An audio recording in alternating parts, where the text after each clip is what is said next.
2024년 11월 서울 관악구 봉천동 오래된 우체국 건물 지하 창고에서는 이른 아침부터 분주한 움직임이 이어지고 있었다. 30년 가까이 이 건물을 지켜온 우체국이 드디어 새 청사로 이전하게 되면서 그동안 쌓여만 가던 오래된 서류와 물품들을 정리하는 작업이 한창이었다. 과장님, 이쪽 구석에 또 뭔가 엄청 쌓여 있어요. 젊은 직원 하나가 창고 깊숙한 곳을 가리키며 말했다. 먼지가 자욱하게 날리는 어두운 공간. 형광등 불빛도 제대로 닿지 않는 그곳에는 낡은 나무 선반이 기울어진 채 서 있었고 그 위에는 색이 바랜 종이 상자들이 무질서하게 쌓여 있었다. 배달 업무 25년 차인 김철수 과장은 손전등을 켜고 천천히 그쪽으로 다가갔다. 쥐나 바퀴벌레라도 튀어나올 것 같은 음침한 분위기였다. 상자 위에는 두껍게 먼지가 쌓여 있었고 거미줄이 사방에 쳐져 있었다. 1990년대 분실 우편물 보관함이라고 적혀 있네요. 김 과장이 상자 옆면에 희미한 글씨를 읽어 내려갔다. 당시 배달 과정에서 수취인 주소, 불명이나 이사 등의 이유로 배달되지 못한 우편물들을 임시로 보관했다가 처리하던 공간이었다. 하지만 업무가 바쁘고 담당자가 바뀌면서 이 상자들은 그대로 잊혀진 채 창고 깊숙이 방치되어 있었던 것이다. 그냥 폐기 처분하면 되는 거 아닌가요? 젊은 직원이 물었다. 일단 내용물 확인은 해봐야지. 혹시라도 중요한 게 섞여 있을 수도 있잖아. 김 과장은 조심스럽게 첫 번째 상자를 열었다. 바스러질 듯 낡은 종이 봉투들이 빽빽하게 들어차 있었다. 대부분 광고, 우편물이나 고지서 같은 것들이었다. 하지만 그 사이사이로 손편지 봉투들도 꽤 많이 보였다. 1994년, 1995년, 1996년, 소인이 찍힌 날짜들이 시간의 무게를 말해주고 있었다.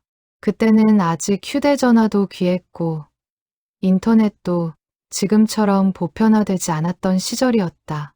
사람들은 마음을 전하기 위해 직접 펜을 들고 편지를 썼다.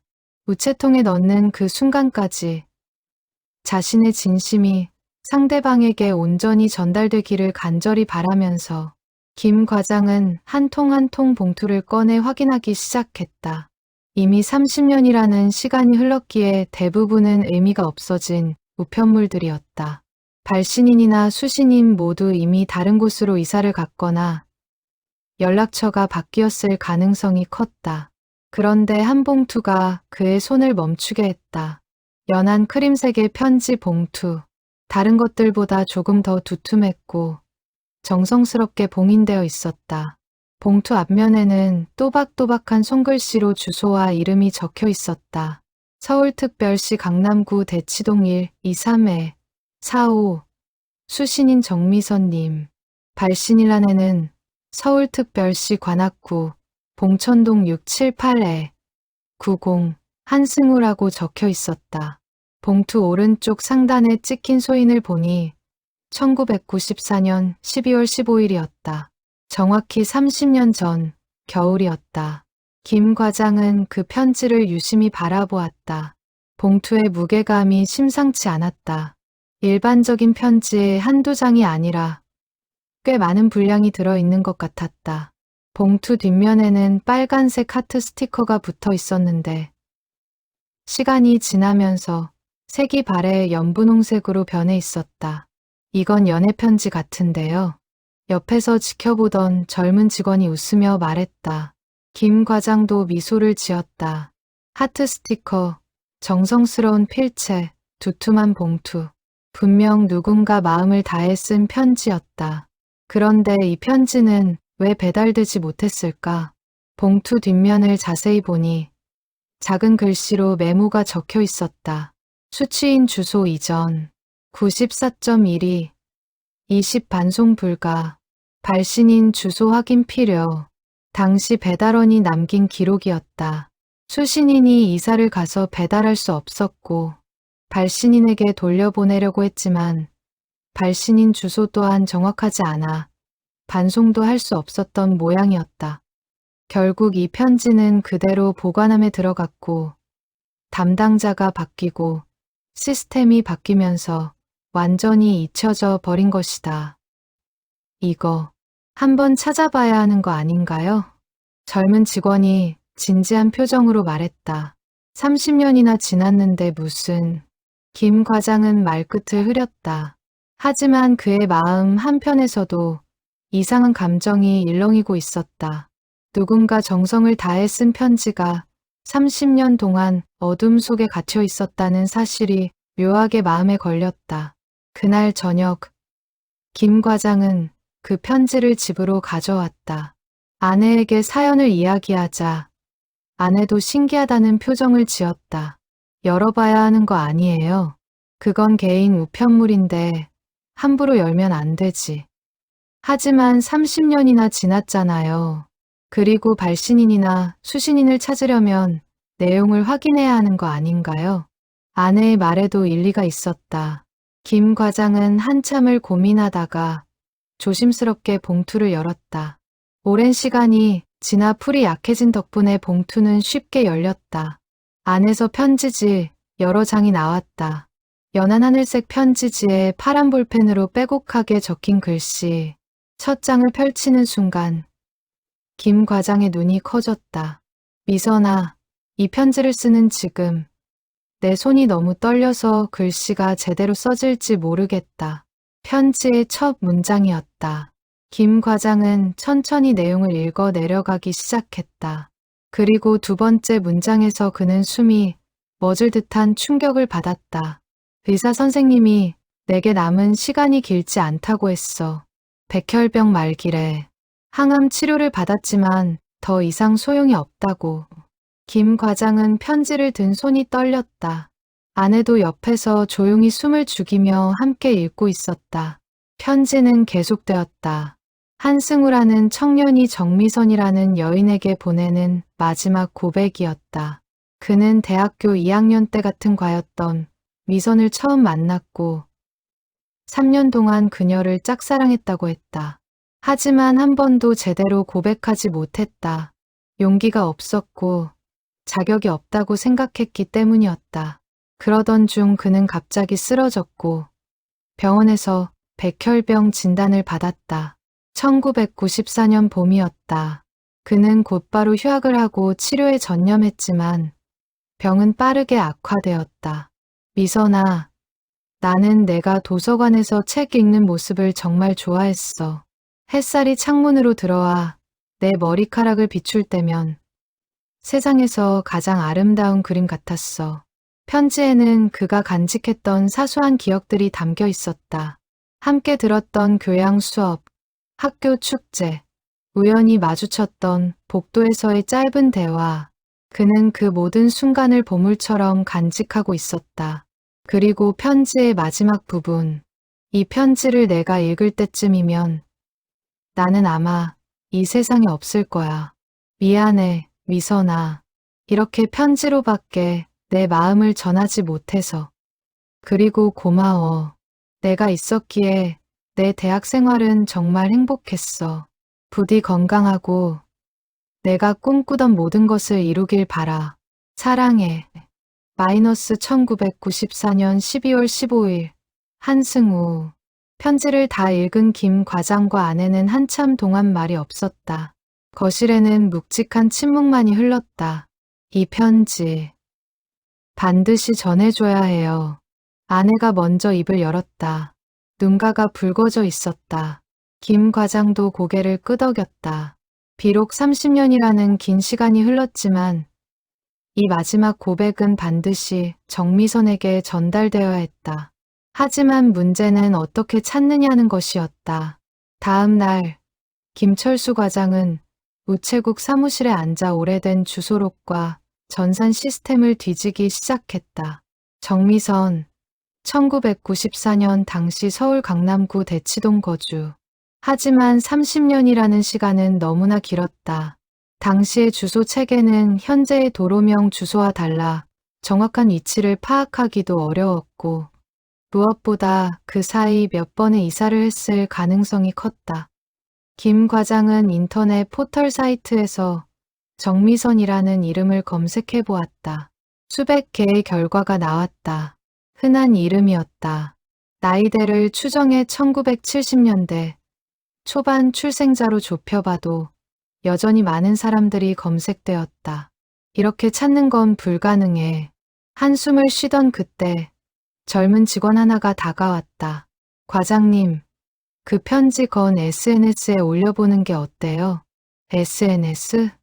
네, 요즘은 잃어버린 사람 찾기나 이런 거 SNS에 올리면 금방 퍼지잖아요.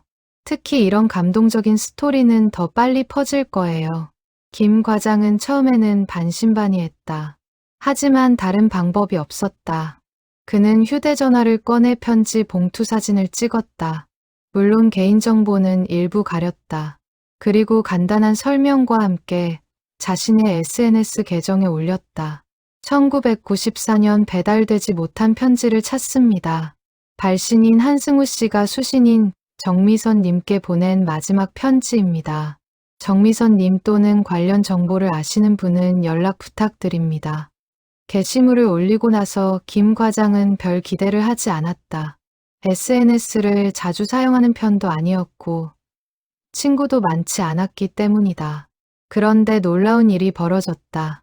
불과 몇 시간 만에 게시물이 수백 번 공유되기 시작했다. 댓글도 폭주했다. 이거 실화예요? 너무 슬프네요. 30년 전 편지라니. 꼭 찾아주세요. 혹시 한승우 씨는 지금 어디 계신가요? 정미선님, 이 글 보시면 연락 주세요. 다음 날이 되자 게시물은 수천 번 공유되었고 여러 뉴스 채널과 방송국에서도 연락이 왔다. 사람들은 이 사연의 깊은 감동을 받았고 정미선을 찾기 위한 자발적인 움직임이 일어나기 시작했다. 과장님, 이거 대박 났어요. 젊은 직원이 흥분한 목소리로 말했다. 김 과장도 놀라움을 감추지 못했다. SNS의 힘이 이렇게 대단한 줄 몰랐다. 하지만 동시에 걱정도 되었다. 혹시 가짜 정미선이 나타나면 어쩌지? 혹시 이 일이 너무 커져서 당사자에게 부담이 되면 어쩌지?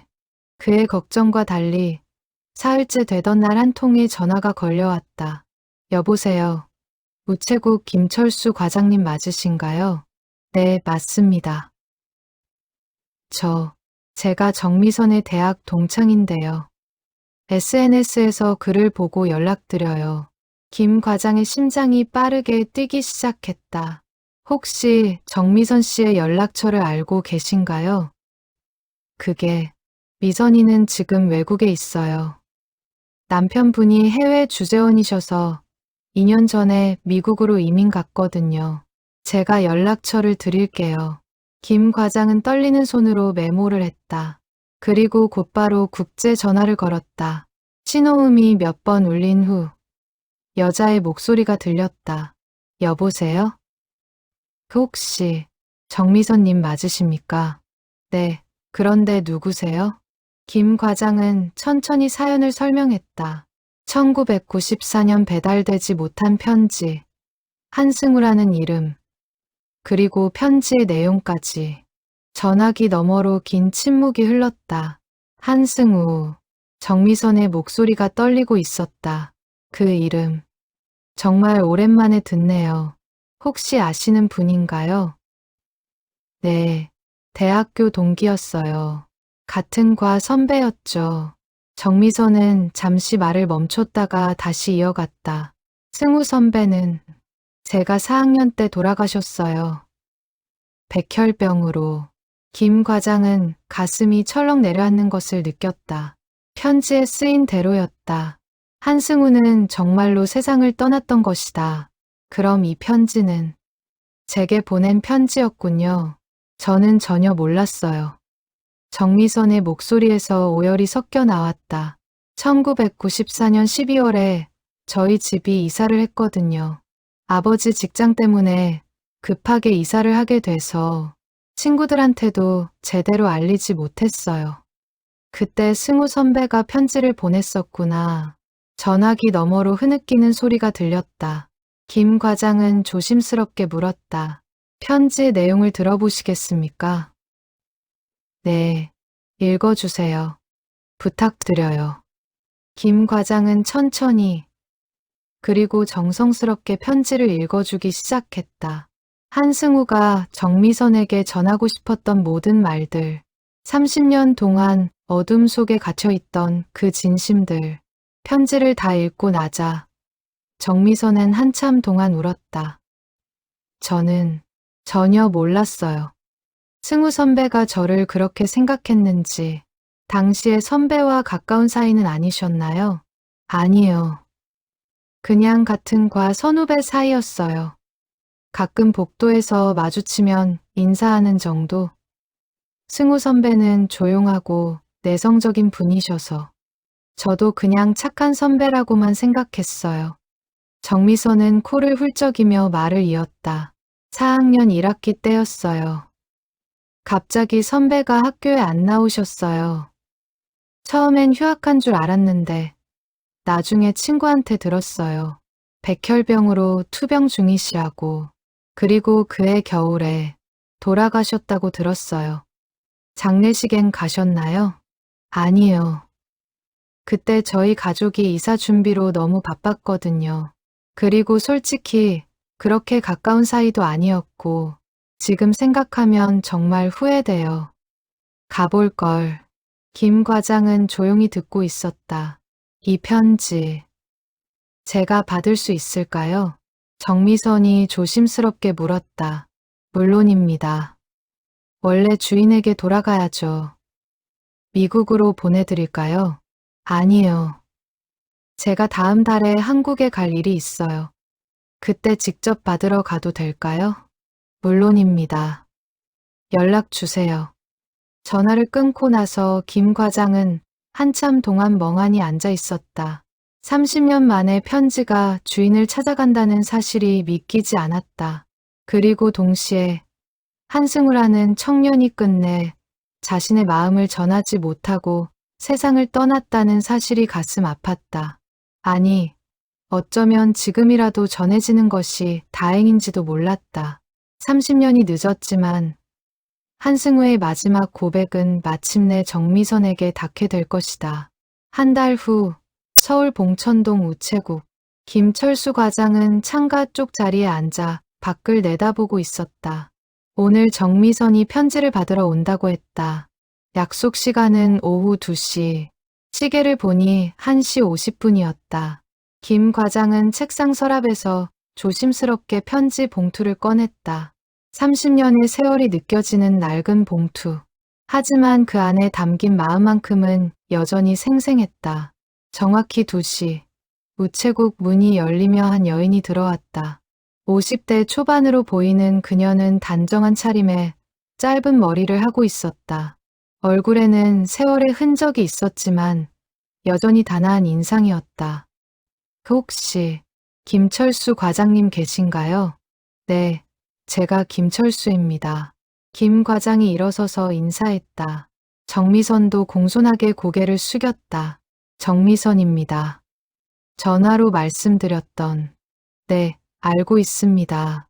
이쪽으로 앉으시죠. 둘은 우체국 한쪽의 상담 테이블에 마주 앉았다. 김 과장은 편지 봉투를 조심스럽게 그녀 앞에 놓았다. 정미선은 떨리는 손으로 봉투를 집어들었다. 봉투 앞면에 적힌 자신의 이름을 한참 동안 바라보았다. 그리고 뒷면의 발신일란을 보자 눈시울이 붉어졌다. 한승우. 그녀는 작게 중얼거렸다. 편지 내용은 이미 전화로 읽어드렸지만 직접 읽어보시는 게 좋을 것 같습니다. 김 과장이 조심스럽게 말했다. 정미선은 고개를 끄덕이고 봉투에서 편지를 꺼냈다. 연한 하늘색 편지지. 파란 볼펜으로 쓰인 또박또박한 글씨.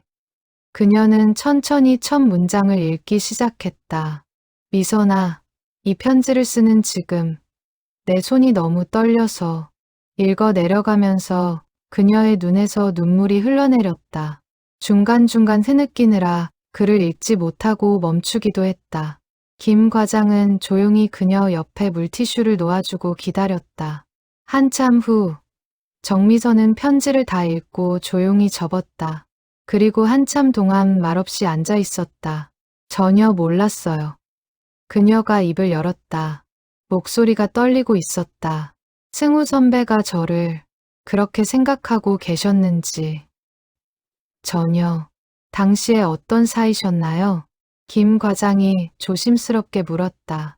정미선은 잠시 생각에 잠겼다가 천천히 말하기 시작했다. 1991년이었어요. 제가 대학교 1학년 때, 승우 선배는 2학년이셨죠. 같은 국문과였어요. 처음 본 건 신입생 환영회 때였던 것 같아요. 그녀의 눈빛이 먼 곳을 바라보고 있었다. 30년 전의 기억을 더듬고 있었다. 승우 선배는 정말 조용한 분이셨어요. 과 모임 때도 구석에 앉아서 조용히 계셨고 말도 별로 안 하셨어요. 그런데 성실하고 착하다는 건 다들 알고 있었죠. 과제나 조별 활동 때 묵묵히 자기 몫을 하시는 분이었으니까요. 그럼 개인적으로 대화를 나눈 적은 없으셨나요? 몇 번은 있었어요.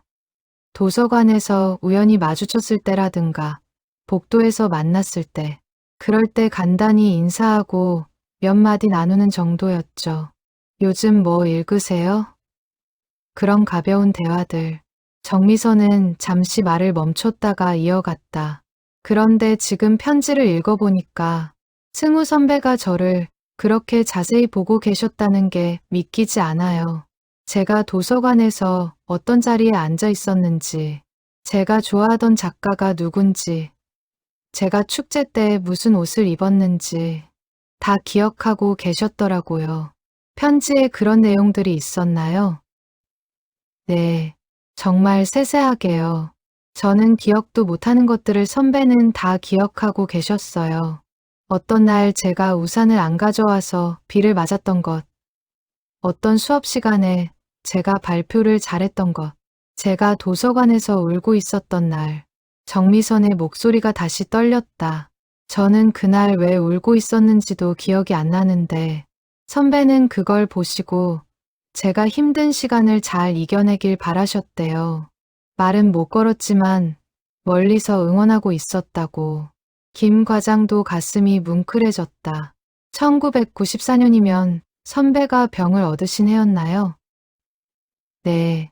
봄에 갑자기 학교에 안 나오셨어요. 처음엔 왜 그러시나 했는데 나중에 친구한테 듣고 알았죠. 백혈병이라고. 정미선은 눈물을 닦으며 말을 이었다. 그때 저는 정말 충격이었어요. 아직 젊은 나이인데 그런 병에 걸리다니. 하지만 저는 뭘 해드려야 할지 몰랐어요. 그렇게 가까운 사이도 아니었고 병문안을 가기엔 부담스럽기도 했고 그래서 결국 가지 않으셨나요? 네. 그냥 친구들끼리 빨리 나으셨으면 좋겠다고 이야기만 했었어요. 그리고 그해 여름방학 때 저희 집이 이사를 했거든요. 아버지가 회사를 옮기시면서 대치동에서 일산으로 이사하게 됐어요. 정미선은 한숨을 쉬었다. 2학기가 시작되고 얼마 안 됐을 때 친구한테 전화가 왔어요. 승우 선배가 돌아가셨다고. 그게 12월이었던 것 같아요. 이 편지가 쓰인 날짜가 12월 15일이네요. 그럼 선배가 돌아가시기 며칠 전에 쓰신 편지였나 봐요. 정미선은 다시 편지를 꺼내 마지막 문장을 읽었다. 이 편지를 내가 읽을 때쯤이면 나는 아마 이 세상에 없을 거야. 그녀는 편지를 가슴에 꼭 안았다. 미안해요, 선배. 제가 몰랐어요. 정말 몰랐어요. 김 과장은 그녀가 충분히 슬퍼할 시간을 주었다. 한참 후 정미선이 조금 진정된 목소리로 말했다. 과장님, 혹시 한승우 선배 가족분들 연락처를 아시나요? 아니요. 저도 그건 모릅니다. 찾아보시려고요? 네. 뒤늦게라도 인사드리고 싶어요. 그리고 선배 묘소가 어딘지 알 수 있다면 찾아뵙고 싶어요. 정미선은 우체국을 나와 곧바로 대학교 동창회 연락망을 뒤지기 시작했다. 30년 전 졸업한 국문과 선후배들의 연락처를 수소문했다. 며칠 후 그녀는 당시 한승우와 같은 학번이었던 남학생의 전화번호를 얻었다. 전화를 걸자 중년 남자의 목소리가 들렸다. 여보세요? 안녕하세요. 혹시 94학번 국문과 이진수 선배님 맞으신가요? 저는 95학번 정미선이라고 합니다. 아, 미선 씨, 오랜만이네요. 무슨 일이에요? 정미선은 편지 이야기를 간단히 설명했다. 그리고 한승우의 가족 연락처를 알고 있는지 물었다. 전화기 너머로 잠시 침묵이 흘렀다. 승우 말인가요? 참 안타까운 친구였죠. 이진수의 목소리가 낮아졌다. 가족 연락처는 제가 가지고 있지 않은데 당시 장례식 때 뵈었던 기억은 있어요. 어머니 한 분이 계셨던 걸로 기억해요. 아버지는 일찍 돌아가셨다고 들었고요. 혹시 어머니 성함이나 연락처를 아시는 분 없을까요? 글쎄요. 한번 알아볼게요. 당시 과 대표였던 친구가 있는데 그 친구한테 물어보면 혹시 알 수도 있을 것 같네요. 며칠 후 이진수에게서 연락이 왔다. 한승우의 어머니 연락처를 찾았다는 것이었다. 다만 그 번호가 지금도 유효한지는 확실하지 않다고 했다. 정미선은 떨리는 마음으로 그 번호로 전화를 걸었다. 신호음이 길게 울렸다. 받지 않으면 어쩌나 하는 불안감이 엄습했다. 그때 전화가 연결됐다. 여보세요? 나이 든 여자의 목소리였다. 그 혹시 한승우 씨의 어머니 되시나요? 전화기 너머로 잠시 정적이 흘렀다. 네. 그런데 누구세요? 목소리가 조심스러웠다. 아들 이름을 오랜만에 들어서인지 놀란 듯했다. 저는 정미선이라고 합니다. 승우 씨와 대학교 동기였어요. 갑자기 연락드려 죄송합니다.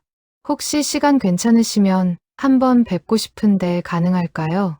승우 동기셨다고요?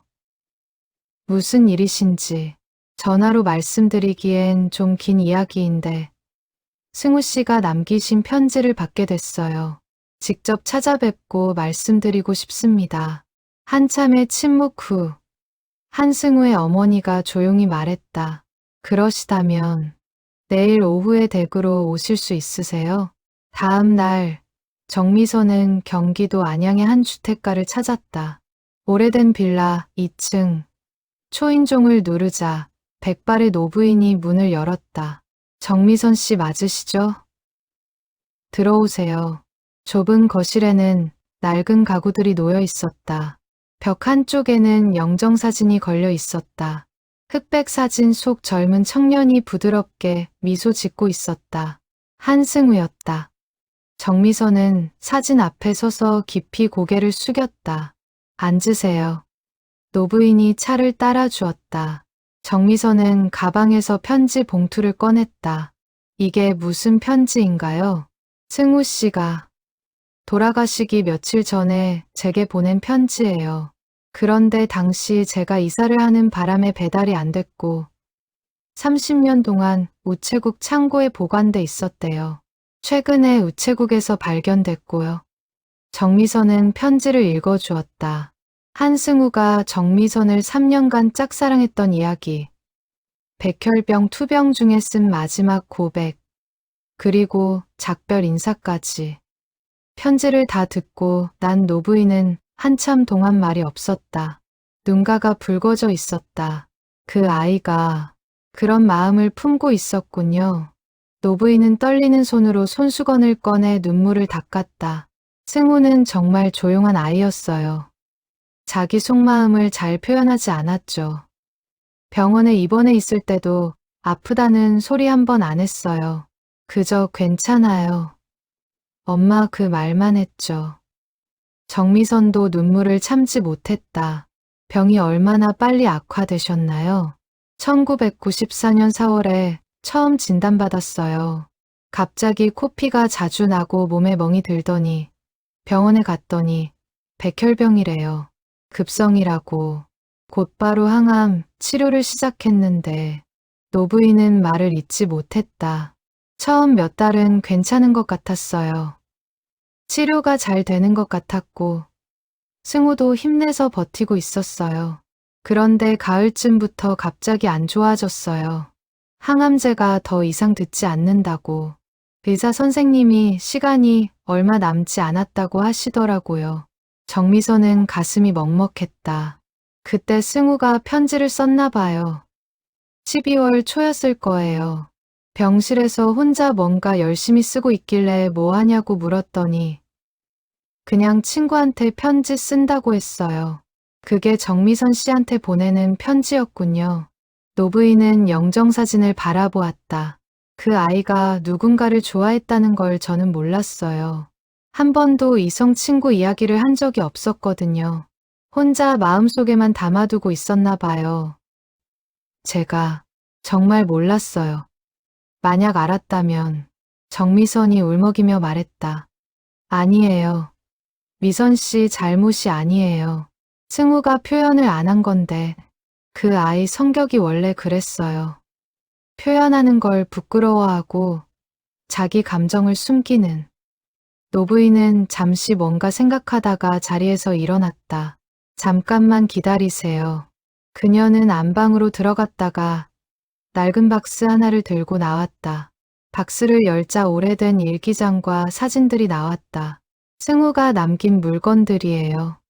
혹시 정미선 씨 사진이 있나 싶어서 노부인은 사진들을 하나씩 꺼냈다.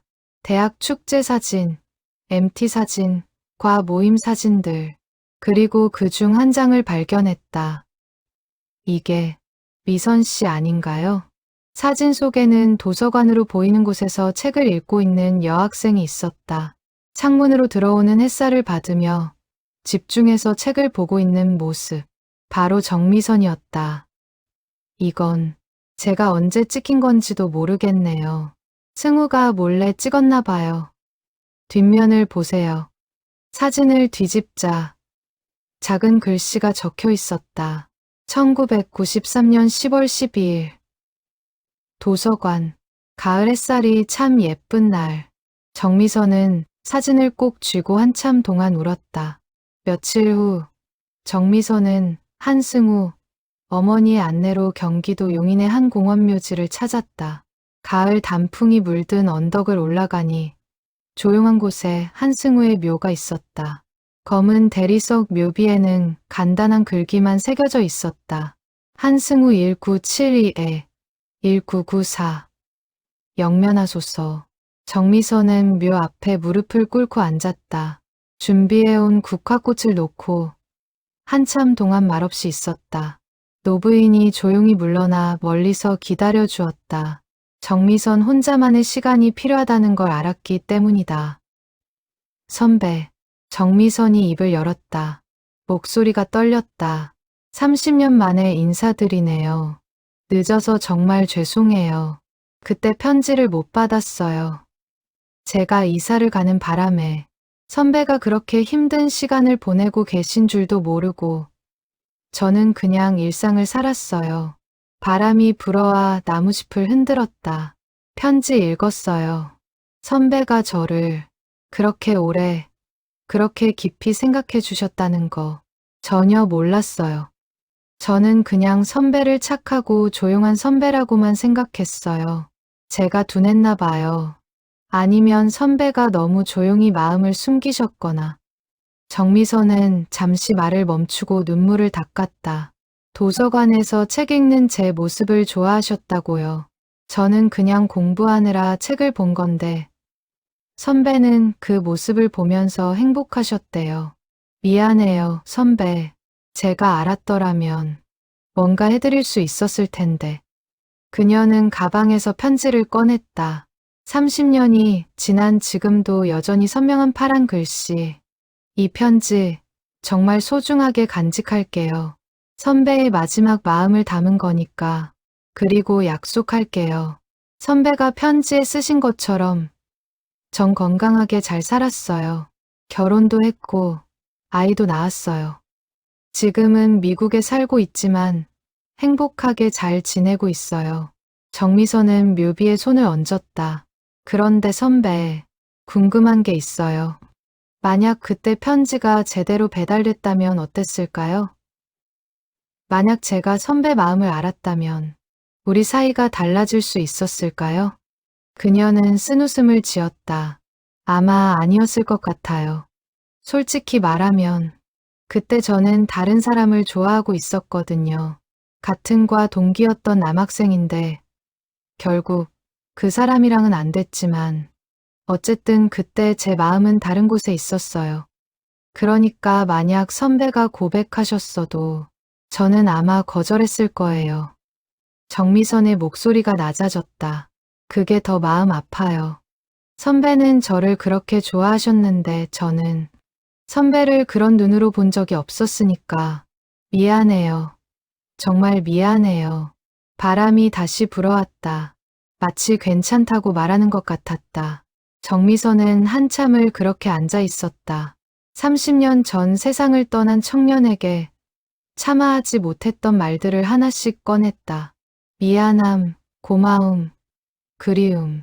해가 기울기 시작할 무렵 그녀는 천천히 일어났다. 묘비를 한 번 더 쓰다듬고 깊이 절을 했다. 안녕히 계세요.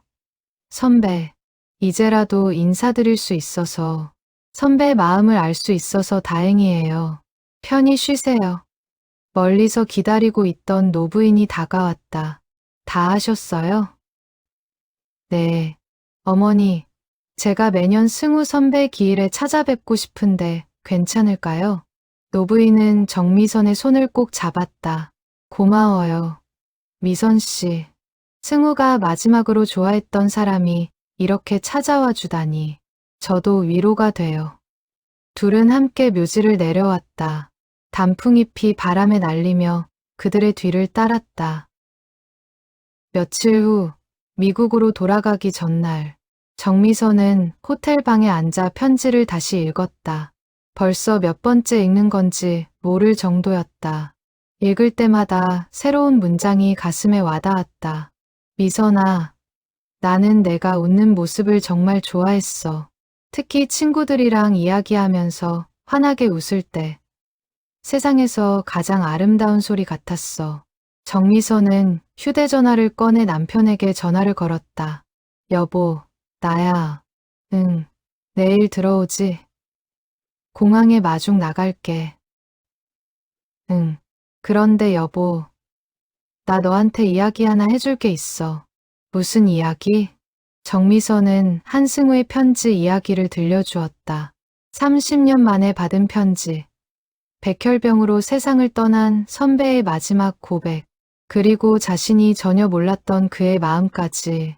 남편은 조용히 듣고 있다가 말했다.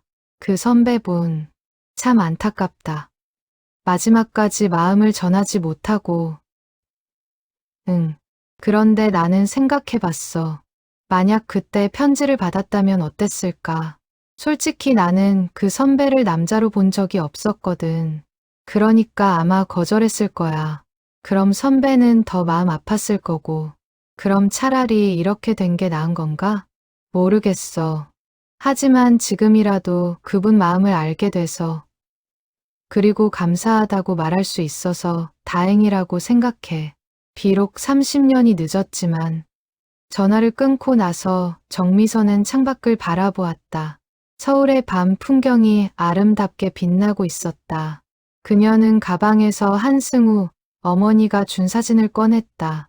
도서관에서 책을 읽고 있는 자신의 모습, 그리고 뒷면의 글귀. 1993년 10월 12일. 도서관. 가을 햇살이 참 예쁜 날. 정미선은 사진을 조심스럽게 지갑에 넣었다. 그리고 한승우에게 보내는 마음속 편지를 썼다. 선배, 저도 이제 알았어요. 사랑은 꼭 이루어지지 않아도 그 자체로 아름다운 거라는 걸. 선배가 저를 바라봤던 그 시간들, 저를 생각하며 행복해했던 그 순간들, 그게 다 의미 있는 거였어요. 그러니까 선배의 사랑은 헛되지 않았어요. 지금 이렇게 제 마음에 남아 있으니까요. 2025년 1월, 미국 시애틀. 정미선은 딸 수아와 함께 거실 소파에 앉아 있었다. 24살인 수아는 대학을 졸업하고 직장 생활을 시작한 지 얼마 안 된 상태였다. 엄마, 이게 그 편지야? 수아가 호기심 어린 눈으로 물었다. 정미선은 고개를 끄덕이고 소중하게 보관해온 편지 봉투를 꺼냈다.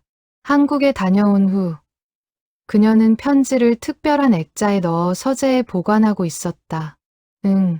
30년 만에 받은 편지. 수아는 조심스럽게 편지를 읽기 시작했다. 어머니가 태어나기도 전 한국의 어느 대학생이 쓴 사랑 고백. 수아의 눈이 점점 커졌다. 와, 이거 진짜 영화 같은데.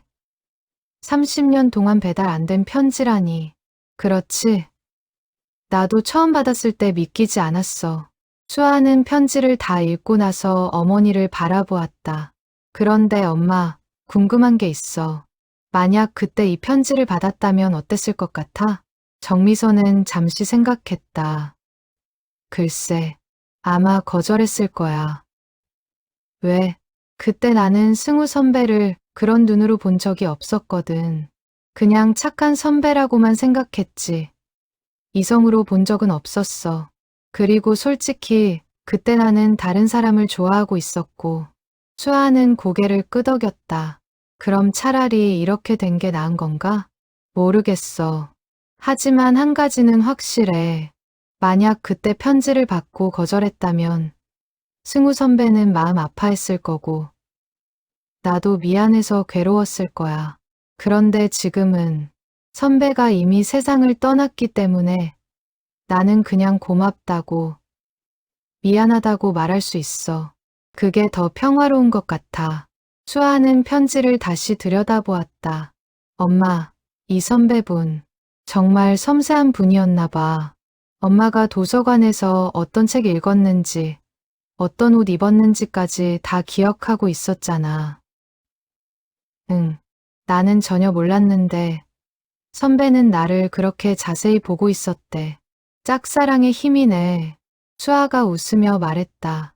근데 엄마, 나 이 이야기 친구들한테 해도 돼. 너무 신기한 스토리라서. 응, 괜찮아. 이미 한국에서는 뉴스에도 나왔었거든. SNS에서도 엄청 화제가 됐었고. 진짜 대박이다. 수아는 휴대전화를 꺼내 친구들에게 메시지를 보내기 시작했다. 정미선은 딸의 모습을 보며 미소 지었다. 그날 밤, 정미선은 서재에 앉아 노트북을 켰다. 그리고 한승우에게 보내는 편지를 쓰기 시작했다.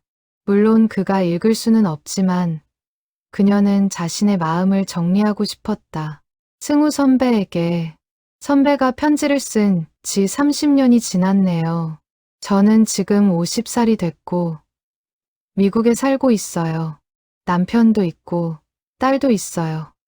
그럭저럭 행복하게 살고 있어요. 선배가 마지막 편지에서 바라셨던 것처럼요. 선배, 저는 선배의 편지를 받고 많은 생각을 했어요. 사랑이 뭔지, 마음을 전한다는 게 뭔지, 그리고 후회가 뭔지. 선배는 저에게 마음을 전하지 못한 걸 후회하셨을까요? 아니면 그저 바라보는 것만으로도 행복하셨을까요? 저는 선배가 후자였으면 좋겠어요. 선배가 저를 바라보며 느꼈던 그 작은 행복들이 선배의 힘든 시간을 조금이나마 견딜 수 있게 해줬다면 좋겠어요. 그리고 제가 선배의 마음을 몰랐던 것도 어쩌면 다행인지도 모르겠어요. 왜냐하면 저는 분명 거절했을 테니까요. 그랬다면 선배는 거절당한 아픔까지 안고 세상을 떠나셨을 거예요. 차라리 이렇게 마음을 간직한 채로 떠나신 게 선배에게는 더 아름다운 기억으로 남았을지도 모르겠어요. 선배 고마워요. 저를 그렇게 예쁘게 봐주셔서. 그리고 미안해요. 제가 선배의 마음을 알아채지 못해서 이제라도 알게 돼서 그리고 감사하다고 말할 수 있어서 다행이에요. 부디 편안히 쉬세요. 정미선 올림. 편지를 다 쓰고 나서 정미선은 파일을 저장했다. 그리고 프린트해서 다음에 한국에 갈 때 한승우의 묘에 갖다 놓기로 했다. 한편 한국에서는 이 이야기가 여전히 화제였다. 우체국에서 발견된 30년 된 편지, 백혈병으로 세상을 떠난 청년의 마지막 고백, 그리고 뒤늦게 편지를 받은 여인의 이야기. 사람들은 이 스토리에 깊이 공감했다. 특히 비슷한 나이대의 중장년층은 더욱 마음 아파했다. 그들도 젊은 시절 비슷한 경험이 있었기 때문이다. 전하지 못한 마음, 늦게 알게 된 진심, 그리고 돌이킬 수 없는 시간. 온라인 커뮤니티에는 관련 게시물이 끊이지 않았다. 저도 대학 때 좋아했던 선배가 있었는데 끝내 고백 못하고 졸업했어요. 지금은 어디서 뭐하고 사는지도 모르겠네요. 30년 전 편지라니. 그때는 휴대폰도 없었고 편지가 유일한 소통수단이었죠. 요즘 애들은 상상도 못할 거예요. 이 이야기 보고 울었어요. 왜 이렇게 가슴이 아픈지. 김철수 과장도 이 반응들을 보며 신기해했다. 자신이 우연히 발견한 편지 한 통이 이렇게 많은 사람들의 마음을 움직일 줄은 몰랐다. 그는 창고 정리를 계속하면서 다른 편지들도 유심히 살펴보았다. 혹시 또 다른 사연이 숨어 있을지 몰랐기 때문이다. 그리고 실제로 몇 통의 편지를 더 발견했다. 대부분은 일반적인 안부 편지였지만 그중 하나는 특별했다. 한 아버지가 군대 간 아들에게 보낸 편지였다. 1995년에 쓰인 편지였는데 역시 주소 오류로 배달되지 못했다. 편지에는 아버지의 건강 걱정, 아들에 대한 그리움, 그리고 제대 후의 계획 같은 내용이 담겨 있었다. 김 과장은 이 편지의 발신인과 수신인도 찾아보기로 했다. 한승우와 정미선의 이야기처럼 이 편지도 누군가에게는 소중한 의미가 있을 테니까. 김철수 과장은 1995년에 쓰인 아버지의 편지를 손에 들고 고민에 빠졌다. 발신인은 부산광역시 사하구 감천동 박영철, 수신인은 강원도 인제군 부대 박민수 이병이었다. 편지는 이렇게 시작됐다. 민수야, 아버지다. 군대 생활은 힘들지 않니? 몸은 건강하고? 아버지는 내가 걱정돼서 매일 밤 잠을 설친다. 편지에는 아버지의 소박한 일상이 담겨 있었다. 새벽 시장에 나가 생선을 파는 일, 집에 돌아와 저녁을 혼자 먹는 일, 아들이 제대하면 함께 작은 식당을 차리고 싶다는 꿈까지. 김 과장은 이 편지도 주인을 찾아야겠다고 생각했다. 하지만 이번엔 조금 다른 방법을 써보기로 했다. 그는 부산 사하구청에 전화를 걸어 박영철이라는 이름을 조회해달라고 요청했다. 물론 개인정보 보호 때문에 자세한 정보는 알 수 없었지만 적어도 그 이름을 가진 사람이 현재 그 지역에 거주하는지 정도는 확인할 수 있었다. 며칠 후 구청에서 답변이 왔다. 박영철이라는 이름을 가진 사람이 여전히 감천동에 거주하고 있다는 것이었다. 다만 연락처는 개인정보라 알려줄 수 없다고 했다. 김 과장은 직접 부산으로 가기로 했다. 마침 주말이었고 개인적으로 시간을 내서라도 이 편지를 전달하고 싶었다. 토요일 아침 그는 KTX를 타고 부산으로 향했다. 감천동은 산동네로 유명한 곳이었다. 좁은 골목길과 계단이 많은 동네.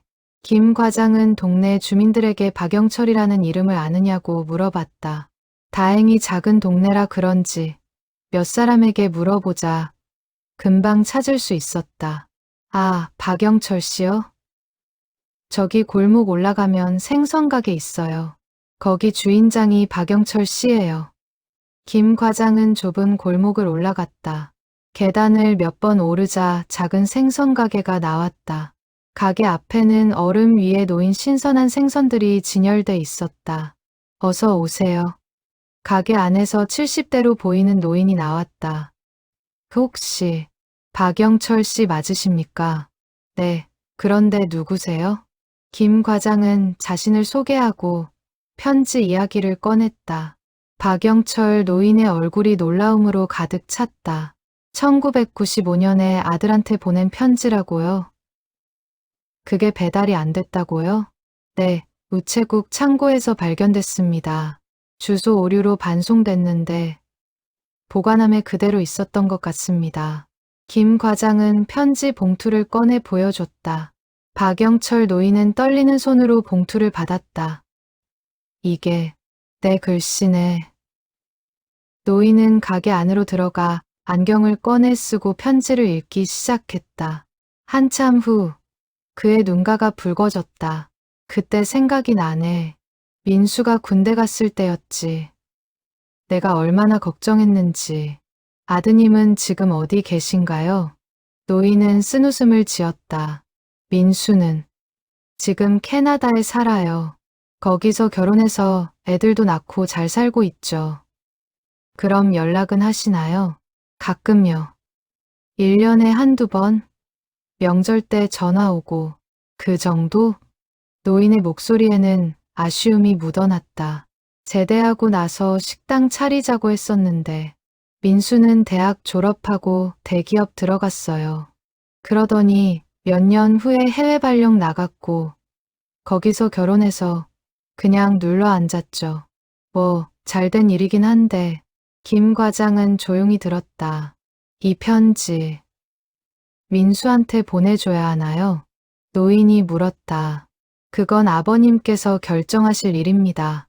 노인은 한참 편지를 바라보다가 말했다. 보내줘야겠죠. 30년 전에 내가 뭘 생각했는지 민수도 알아야 할 것 같으니까. 며칠 후 캐나다 토론토. 박민수는 회사에서 퇴근하고 집에 도착했다. 우편함을 열자 한국에서 온 소포가 하나 있었다. 아버지가 보낸 것이었다. 뭐지? 아버지가 소포를? 박민수는 소포를 뜯었다. 안에는 낡은 편지 봉투 하나와 아버지가 쓴 짧은 메모가 들어 있었다. 민수야, 이건 내가 군대 있을 때 아버지가 보낸 편지다. 배달이 안 돼서 30년 동안 우체국 창고에 있었대. 읽어봐라. 아버지. 박민수는 편지를 꺼내 읽기 시작했다. 1995년 자신이 이등병이었을 때 아버지가 쓴 편지. 시장에서 생선 파는 이야기. 혼자 저녁 먹는 이야기. 아들이 제대하면 함께 식당을 차리자는 이야기. 박민수는 가슴이 뭉클해졌다. 그는 아버지의 그 제안을 거절했었다. 대학을 졸업하고 대기업에 취직했고 몇 년 후 해외 발령을 받았다. 그리고 캐나다에서 만난 한국계 여성과 결혼에 정착했다. 아버지는 섭섭하셨을 것이다. 함께 식당 차리는 꿈을 꾸셨는데 아들은 다른 길을 택했으니까. 박민수는 휴대전화를 꺼내 한국에 전화를 걸었다. 시차 때문에 한국은 아침이었다. 여보세요? 아버지의 목소리가 들렸다. 아버지, 저예요. 민수. 오, 민수야. 편지 받았구나? 네, 읽었어요. 아버지. 박민수는 말을 잇지 못했다. 왜 그래? 무슨 일 있어? 아니에요. 그냥, 죄송해요. 아버지, 그때 식당 같이 안 차려서 전화기 너머로 아버지의 웃음소리가 들렸다. 괜찮아, 민수야. 너 잘 됐잖아. 아버지는 그걸로 만족해. 하지만 너 행복하게 사는 게 아버지 소원이었어. 그러니까 괜찮아. 걱정 마. 박민수는 눈물을 참았다. 아버지, 이번 여름에 애들 데리고 한국 갈게요. 오래 있을게요. 그래? 그럼 좋지. 기다릴게. 전화를 끊고 나서 박민수는 편지를 다시 읽었다. 30년 전 아버지의 마음이 지금에야 전해진 것이다. 한승우와 정미선의 이야기. 그리고 박영철과 박민수의 이야기는 한국 사회에 작은 파장을 일으켰다. 사람들은 배달되지 못한 편지들에 관심을 갖기 시작했다. 혹시 자신에게도 도착하지 못한 편지가 있지 않을까? 혹시 자신이 보낸 편지가 상대에게 전달되지 못한 건 아닐까? 우체국에는 문의 전화가 폭주했다. 과거에 배달되지 못한 편지를 찾아달라는 요청이었다. 하지만 대부분은 이미 폐기됐거나 기록이 남아있지 않았다.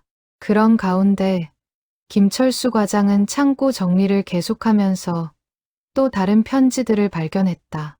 한 고등학생이 대학 입시 결과를 부모님께 알리는 편지, 한 할머니가 손자에게 용돈을 보내는 편지, 한 연인이 이별을 통보하는 편지, 한 친구가 다른 친구에게 화해를 제안하는 편지. 각각의 편지에는 서로 다른 사연과 감정이 담겨 있었다. 하지만 모두 한 가지 공통점이 있었다. 바로 전달되지 못했다는 것. 김 과장은 이 편지들을 하나하나 확인하며 주인을 찾기 위해 노력했다. 물론 30년이라는 시간이 지났기에 찾기 어려운 경우도 많았다. 발신인이나 수신인이 이미 세상을 떠났거나 연락처를 찾을 수 없는 경우도 있었다. 하지만 김 과장은 포기하지 않았다. 그는 이 일이 단순히 편지를 배달하는 것 이상의 의미가 있다고 믿었다. 사람과 사람 사이의 마음을 연결하는 일, 잊혀진 과거를 현재로 불러오는 일. 그의 노력 덕분에 몇몇 편지는 주인을 찾아갔다. 대학 입시 결과를 알리는 편지를 보낸 학생은 이제 50대 중반의 중년이 됐다. 그는 당시 서울대 합격 소식을 부모님께 편지로 알렸지만 편지는 배달되지 못했다. 대신 전화로 소식을 전했고 부모님은 기뻐하셨다. 하지만 그 편지를 다시 보자 그는 젊은 시절의 설렘과 기쁨이 되살아나는 것을 느꼈다. 할머니가 손자에게 보낸 용돈 편지는 안타깝게도 주인을 찾지 못했다.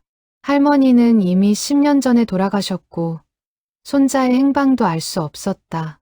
이별을 통보하는 편지의 발신인은 현재 행복하게 결혼해서 살고 있었다. 그녀는 편지를 보고 쓴웃음을 지었다. 이 편지가 배달됐으면 어땠을까요? 아마 그분은 더 상처받았겠죠. 안 간 게 다행이에요. 그녀의 말이었다.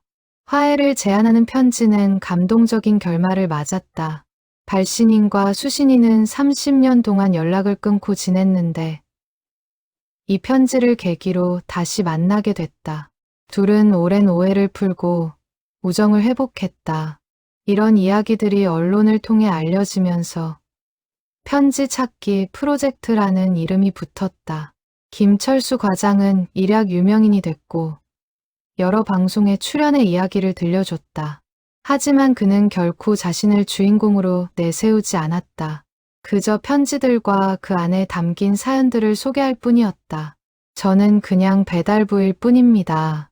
30년 늦었지만 이 편지들이 주인에게 돌아가도록 돕고 싶을 뿐이에요.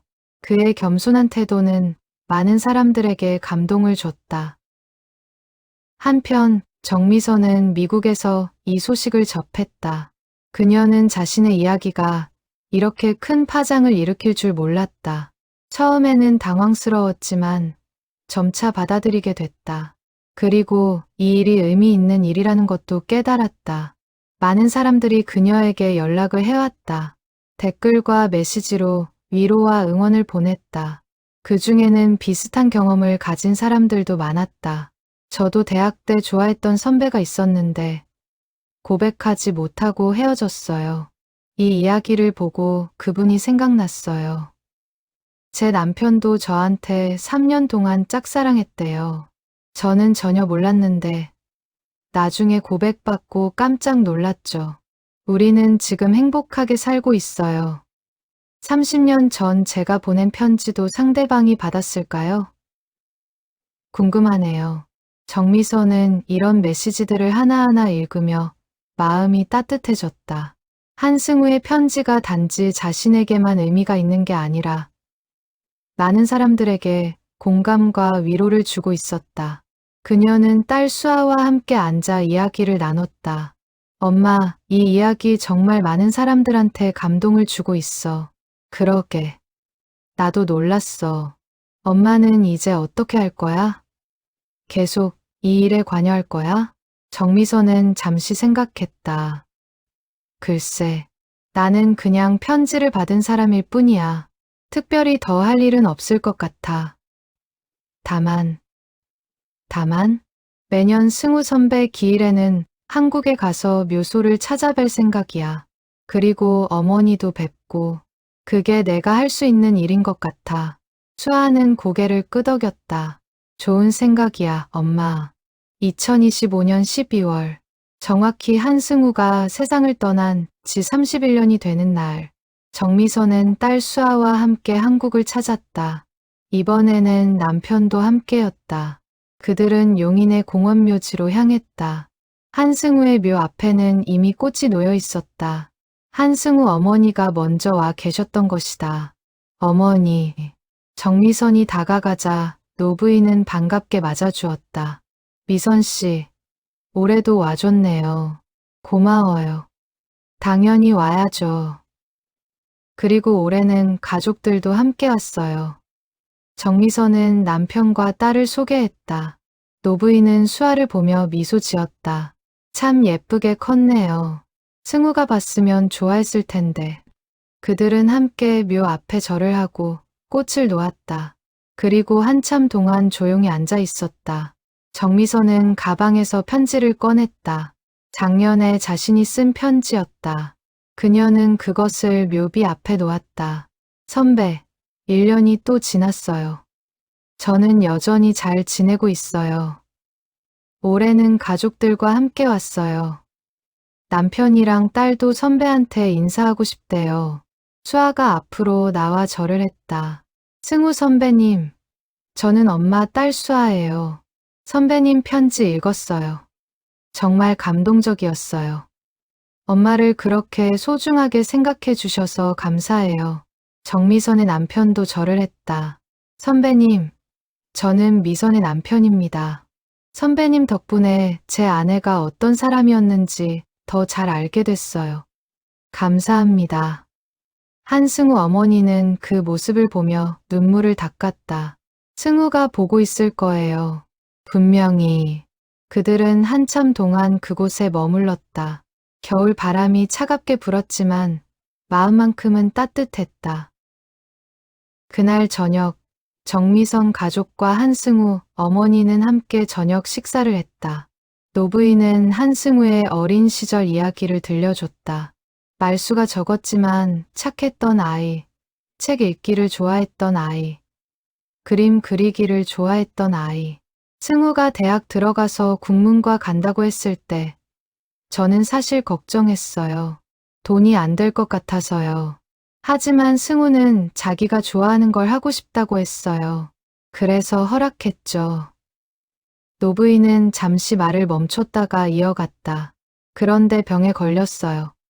대학 2학년 때 갑자기 그때 정말 하늘이 무너지는 것 같았어요. 정미선은 조용히 들었다. 치료를 열심히 받았어요. 승우도 살고 싶어 했고 저도 포기하지 않았어요. 하지만 병은 너무 빨리 악화됐어요.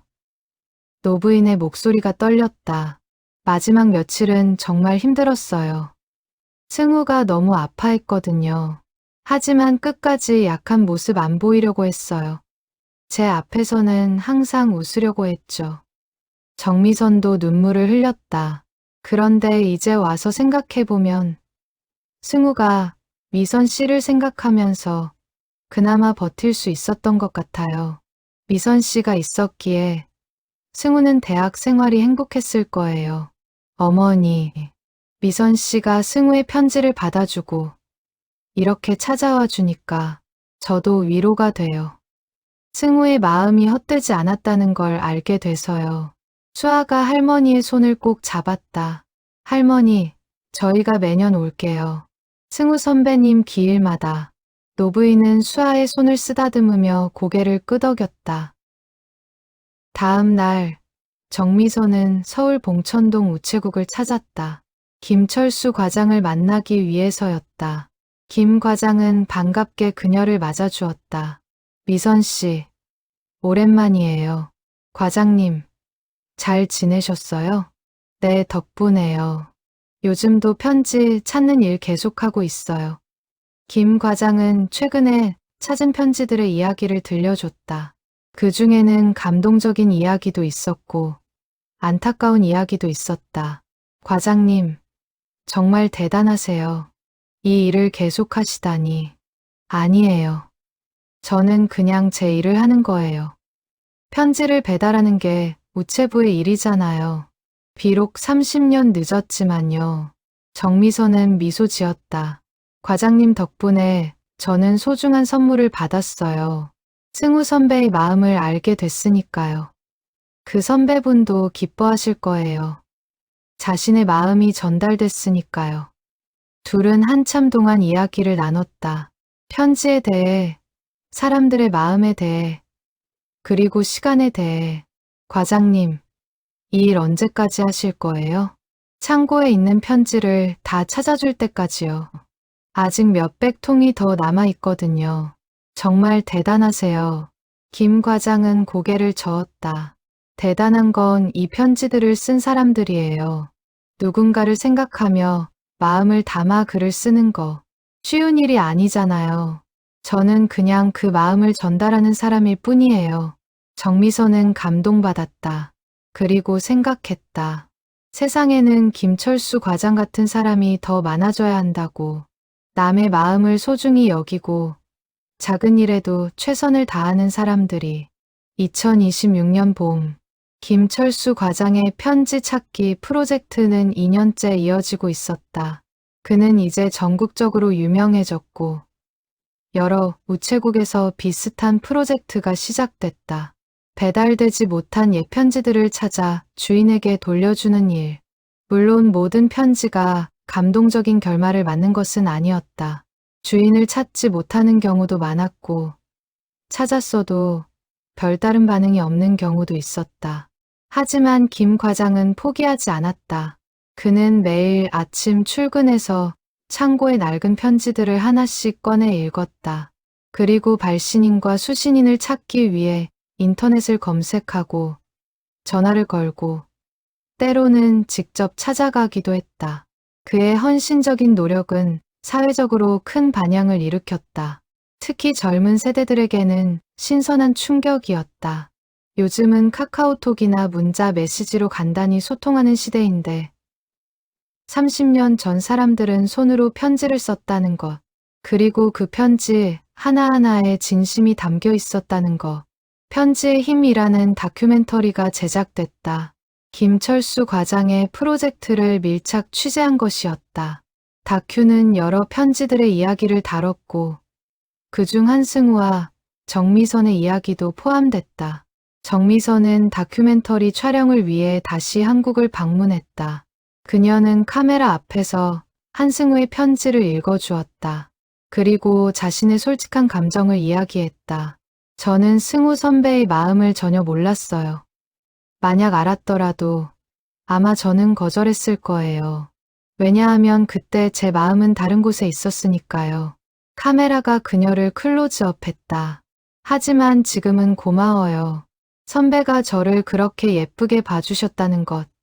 저를 생각하며 행복해 하셨다는 것. 그게 저한테는 큰 위로가 돼요. 제가 누군가에게 그런 의미였다는 게. 정미선의 눈에 눈물이 고였다. 그래서 저는 생각해요. 사랑은 꼭 이루어지지 않아도 괜찮다고. 그 자체로 아름다운 거라고. 승우 선배의 사랑도 그랬어요.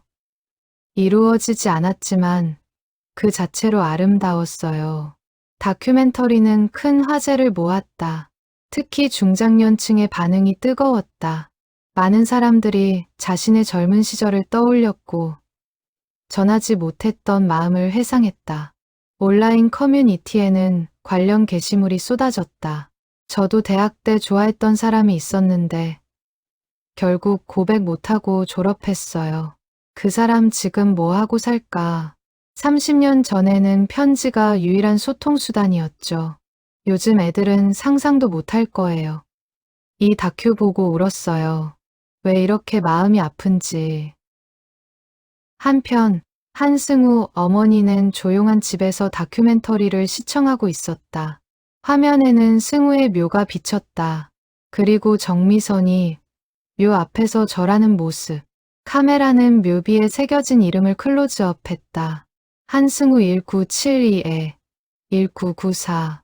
노부인은 화면을 보며 눈물을 닦았다. 아들이 떠난 지 30년이 넘었지만 여전히 그리웠다.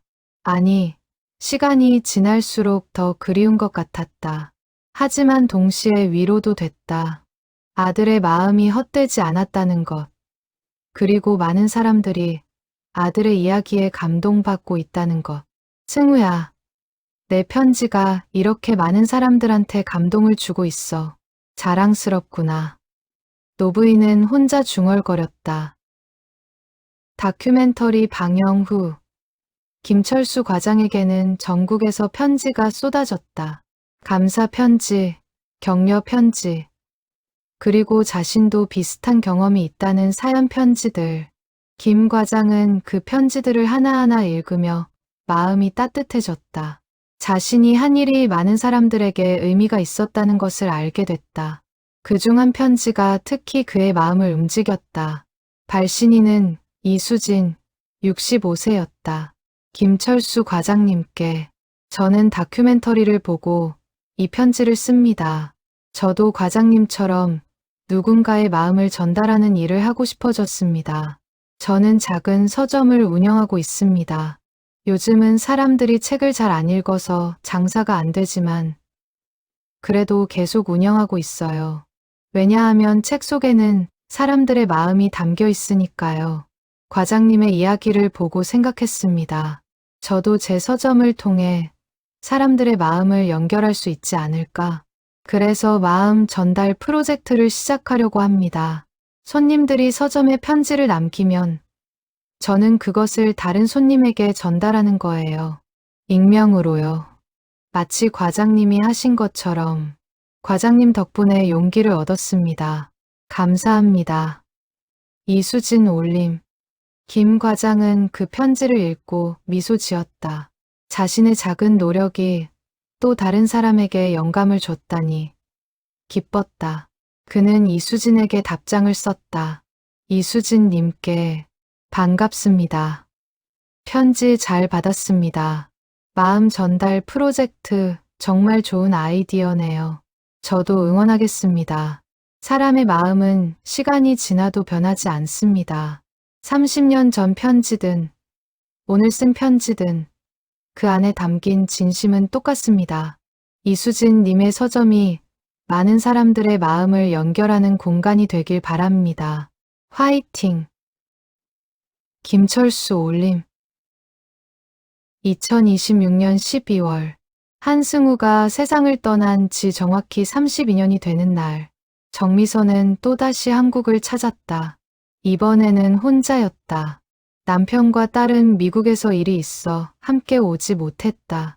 그녀는 용인의 공원묘지로 향했다. 한승우의 묘 앞에 서자 익숙한 평온함이 찾아왔다. 선배, 또 1년이 지났어요. 저는 여전히 잘 지내고 있어요. 정미선은 무릎을 꿇고 앉았다. 선배 이야기가 이렇게 많은 사람들한테 감동을 줄 줄 몰랐어요. 다큐멘터리도 나오고 책도 나온대요. 선배의 편지를 주제로 한 책이요. 그녀는 가방에서 편지를 꺼냈다.